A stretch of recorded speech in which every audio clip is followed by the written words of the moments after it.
In the bustling heart of Ibadan, a food vendor named Iya Bisi ran the most famous Buka in town. Amala and abula were unmatched, drawing crowds from dawn till dusk. But behind the rich flavors and mouth-watering aromas lay a dark and terrifying secret. Every night after closing her shop, Iya Bisi performed a mystical ritual, adding a mysterious black liquid into her food. Her meals became addictive, some people couldn't stop eating, others fell into trance, and some never woke up. But when her young apprentice, Kemi, discovers the horrifying truth, she must decide: will she expose Iya Bisi and risk the wrath of dark forces, or stay silent and let innocent lives be lost? As strange deaths increase and a village priest is called to investigate, the shocking truth behind Iya Bisi's evil practices is finally revealed. But by then, it might be too late.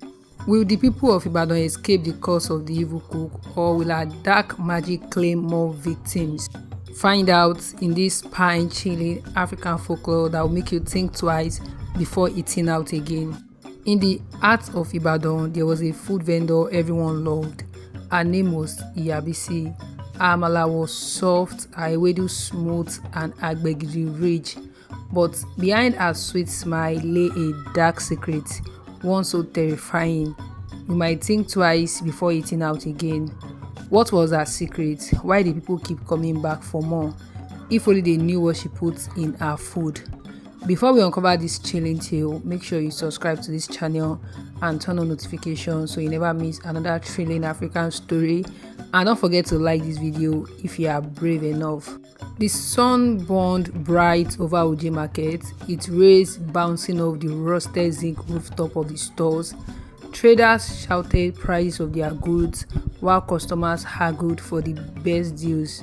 But among the noise and bustle, one sound stood out: the rhythmic pounding of yam in a mortar, followed by the sizzling of hot palm oil. Iya Bisi's Buka was the pride of Ibadan.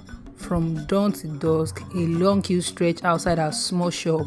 Civil servants, traders, and even local politicians lined up, eager to taste her famous amala and abula. "Madam, abeg give me extra pomo," a customer pleaded as he licked his fingers. "Iya Bisi, your food sweet pass my wife own," another man declared, earning laughter from the crowd. Iya Bisi chuckled, adjusting her wrapper. She was a plump woman with dark skin that glowed from years of working over a hot stove. Her head tie sat proudly on her head, and her gold bangles jingled as she scooped generous portions onto plates. But what was it that made her food so addictive? That was a question no one dared to ask. If only they knew what she put in her food. Every night after closing her buka, Iya Bisi locked the doors and cleaned the tables. But instead of going home, she would take a different path, one that led deep into the bush behind her shop. There, in the darkness, she knelt before an old shrine, whispering incantations. The air smelled of burnt offering, and the distant hoot of an owl echoed through the night. She pulled out a small calabash filled with thick, dark liquid. With a careful hand, she dipped her fingers into it and whispered, "The charm I use for this business, let it never fail. Let people eat and always return." Then she poured the liquid into a small bottle and hid it inside her wrapper.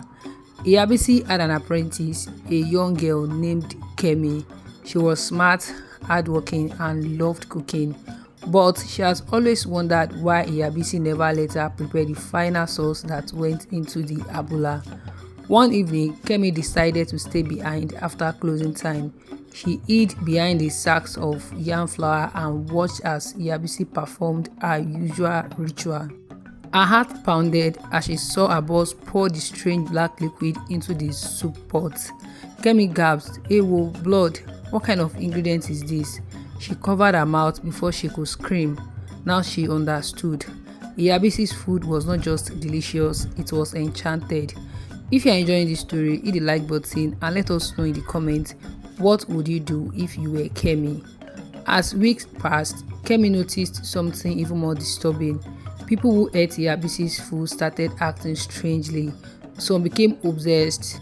They ate at Buka every day, refusing to eat anywhere else.